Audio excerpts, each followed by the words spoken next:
नमस्कार दोस्तों, capital of learning YouTube channel में आप सभी का स्वागत है। इस वीडियो में हम RRB NTPC exam 12 March first shift GK का एनालिसिस करेंगे, जो कि आज के शिफ्ट में कुछ महत्वपूर्ण क्वेश्चन पूछे गए हैं। तो वीडियो के अंत तक बने रहिएगा तथा capital of learning YouTube channel को लाइक कर लीजिए तथा मित्रों को शेयर कर दीजिए तथा जो चैनल पर नए आए हैं चैनल को सब्सक्राइब कर लें ताकि ऐसी वीडियो उनको भी प्राप्त होती रहे।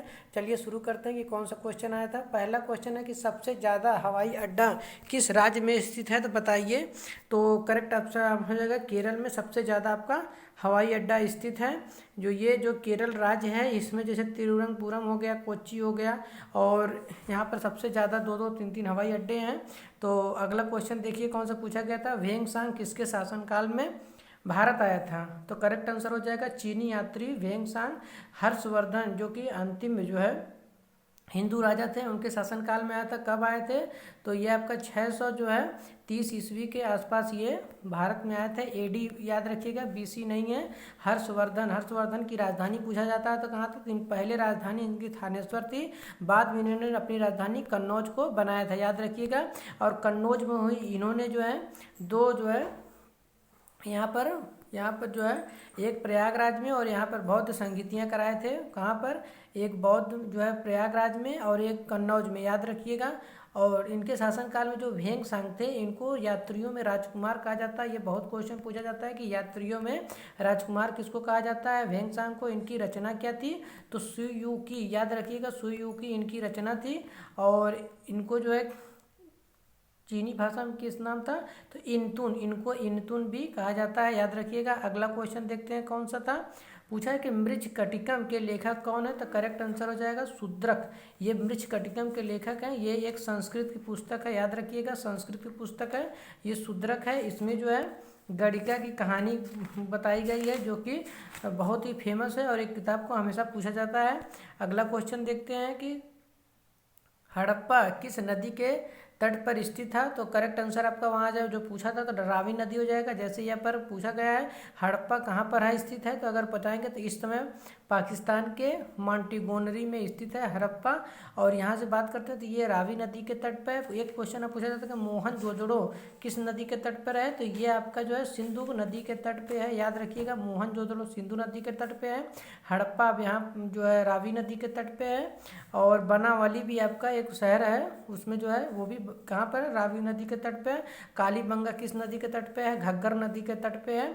पूछा जाता है जो लोथल था वो एक बंदरगाह था, किस नदी के तट पे है, तो गुजरात में स्थित है। कहाँ पर है, भोगवा नदी के तट पर। लोथल कहाँ पर है, भोगवा नदी के तट पे है, जो कि गुजरात राज्य में स्थित है। अगला क्वेश्चन देखते हैं आपका कौन सा पूछा गया था।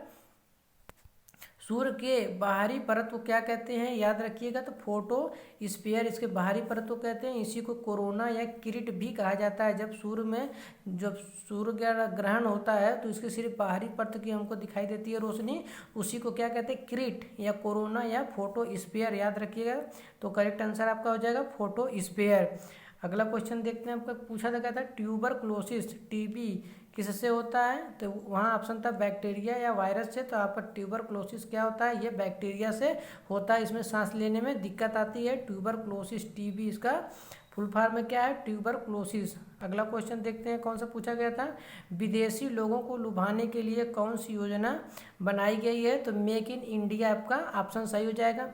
भारत सरकार ने, नरेंद्र मोदी के जो है ये मेकिंग इंडिया कब शुरुआत हुई थी, 2014 में शुरुआत हुई थी। इसमें क्या होता है कि विदेश से जितनी भी कंपनियां हैं भारत में आकर अपनी जो है फैक्ट्री लगा सकता है। इससे भारत की आय में क्या होगी, विदेशी आय में वृद्धि होगी और भारत को ढेर सारे पैसा मिलेंगे और टैक्स भी भारत लेंगे और यहाँ पर रोजगार का साधन उपलब्ध होगा, जो कि बेरोजगारी को भी दूर करता है। तो ये आपका ऑप्शन सही हो जाएगा। अगला क्वेश्चन देखते हैं, कौन सी नदी बंगाल की खाड़ी में गिरती है, तो वहाँ कई नदियाँ थी, तो ये पूछा है कि कौन सी नदी गिरती है, तो कावेरी नदी नहीं गिरती है, तो यहाँ ऑप्शन में बना लीजिए कि नहीं गिरती है। बाकी बंगाल की खाड़ी में जो है ये गिरती है। और बंगाल की खाड़ी देख लिया जाए तो यहाँ से है, तो ये आपका केंद्रमुख से निकलती है कर्नाटक के और तमिलनाडु होते हुए यहाँ पर जो है बंगाल की खाड़ी में गिरती है। कौन सी बंगाल की खाड़ी में नहीं गिरती है, तो आप बताएंगे नर्मदा और ताप्ती नदियाँ ये बंगाल की खाड़ी में नहीं गिरती हैं। वैसी नदियाँ कावेरी नदी पर ही एक शिव समुद्रम जलप्रपात है, जो कि भारत का सबसे प्रथम जलप्रपात, यहाँ पर बांध बनाया गया है, याद रखिएगा। अगला क्वेश्चन देखते हैं आपका कौन सा पूछा जाता है। विश्व के 2018 के विश्व पर्यावरण दिवस की थीम क्या थी? तो करेक्ट आंसर उसमें हो जाएगा बीट प्लास्टिक पॉल्यूशन था। और 2019 को पूछेगा तो बीट एयर पॉल्यूशन, याद रखिएगा। और पर्यावरण दिवस मनाया कब जाता है? तो 5 जून को पर्यावरण दिवस मनाया जाता है प्रत्येक वर्ष, ये भी याद रखिएगा। अगला क्वेश्चन देखते हैं। 2021 का पहला पद्म भूषण मरणोपरांत किस मुख्यमंत्री को दिया गया था?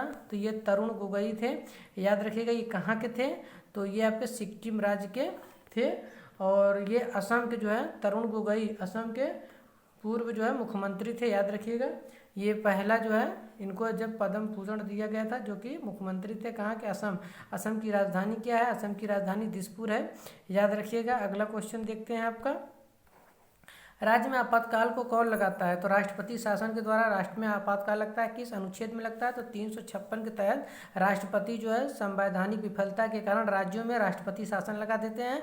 और 352 के तहत देशद्रोह या विद्रोह होने पर या बाहरी आक्रमण के तहत राष्ट्रपति शासन लगाया जाता है। राष्ट्रीय आपात उसको कहते हैं। इसको राष्ट्रपति शासन कहा जाता है जो राज्य में लगते हैं, और राष्ट्रीय आपात उसको कहा जाता है 352 में। और 360 में वित्तीय आपात लगता है। अगर भारत ने जो है भारत देश अगर दिवालिया हो जाए, पैसे की कमी हो जाए, तो राष्ट्रपति वित्तीय आपात लगाता है। किस अनुच्छेद के तहत? 360 के अनुच्छेद के तहत। अगला क्वेश्चन देखते हैं। अकबर का राज्याभिषेक किस राज्य में हुआ था? तो पहला इसका करेक्ट आंसर हो जाएगा आपका पंजाब। तो पंजाब के कलानौर में अकबर का 13 वर्ष के थे, तभी से इनकी जो है एक बार राज्याभिषेक हुआ था। फिर 1556 ईस्वी को जब इन्होंने हेमू को हराए थे जो है पानीपत की द्वितीय लड़ाई में, तब इनका जो है दूसरी बार दिल्ली में राज्याभिषेक हुआ था। तो याद रखिएगा अकबर का 2 बार राज्याभिषेक हुआ था, पहले बार पंजाब में के कलानौर में तथा दूसरी बार दिल्ली में। अगला क्वेश्चन देखते हैं। 2019 में संगीत के क्षेत्र में किसे पद्म विभूषण दिया गया? तो करेक्ट आंसर हो जाएगा बुद्धादित्य मुखर्जी को 2019 में संगीत के क्षेत्र में पद्म विभूषण दिया गया। भारत सरकार द्वारा 3 जो है भूषण पुरस्कार दिए जाते हैं, एक पद्म विभूषण, एक हो जाएगा पद्म जो है भूषण, एक पद्म श्री। पद्म विभूषण सबसे बड़ा होता है, फिर पद्म भूषण, फिर पद्म श्री, याद रखिएगा क्रम से। पद्म विभूषण सबसे बड़ा तथा पद्म श्री उसके बाद होता है। और ये भारत रत्न जो दिया जाता है उसके बाद के ये क्रम के अनुसार सबसे बड़े रत्न जो है पुरस्कार होते हैं। अगला क्वेश्चन है कि बेकिंग सोडा में कौन सा तत्व पाया जाता है? बताइए। सोडियम। इसका सूत्र अगर पूछते हैं तो आपका हो जाएगा NaHCO3, यानी कि सोडियम हाइड्रोकार्बोनेट होता है। तो इसमें देखिए सोडियम भी होता है, हाइड्रोजन और कार्बन और ऑक्सीजन भी होता है। तो करेक्ट आंसर हो जाता है। इसको जो है खाने के यूज में होते हैं, जैसे जब हम कोई गुलगुला या पकौड़ी या कुछ भी बनाते हैं तो उसमें ये डाल देते हैं तो जो है उसमें फूल जाता है। जैसे जलेबी वगैरह बनाने में इसी का यूज करते हैं। एक होता है कि यहाँ ये तो हो गया बेकिंग सोडा, जो कि एक होता है धामन सोडा जो कि धोने वाला, उसका फार्मूला क्या है? Na2CO3 इसका फार्मूला होता है। तो इसको क्या कहते हैं? धामन सोडा, धोने वाला सोडा। एक होता है आपका कास्टिक सोडा जिसको कहते हैं NaOH, याद रखिएगा इसका क्या नाम है? Caustic soda. अगला क्वेश्चन देखते हैं।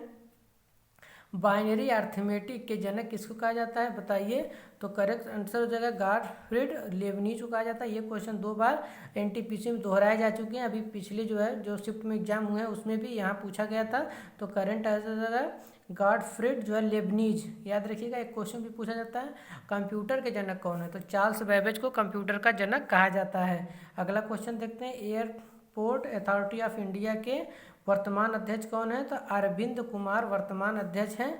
तो ये था कुछ क्वेश्चन, आप लोग मिला लीजिएगा आपके कितने सही हो रहे हैं। ऐसे ही वीडियो प्राप्त करने के लिए capital of learning YouTube channel को लाइक, शेयर तथा सब्सक्राइब कर लें और बेल आइकन भी प्रेस कर लें ताकि हमारी लेटेस्ट वीडियो का नोटिफिकेशन आप तक सबसे पहले पहुँचे। Thank you for watching this video.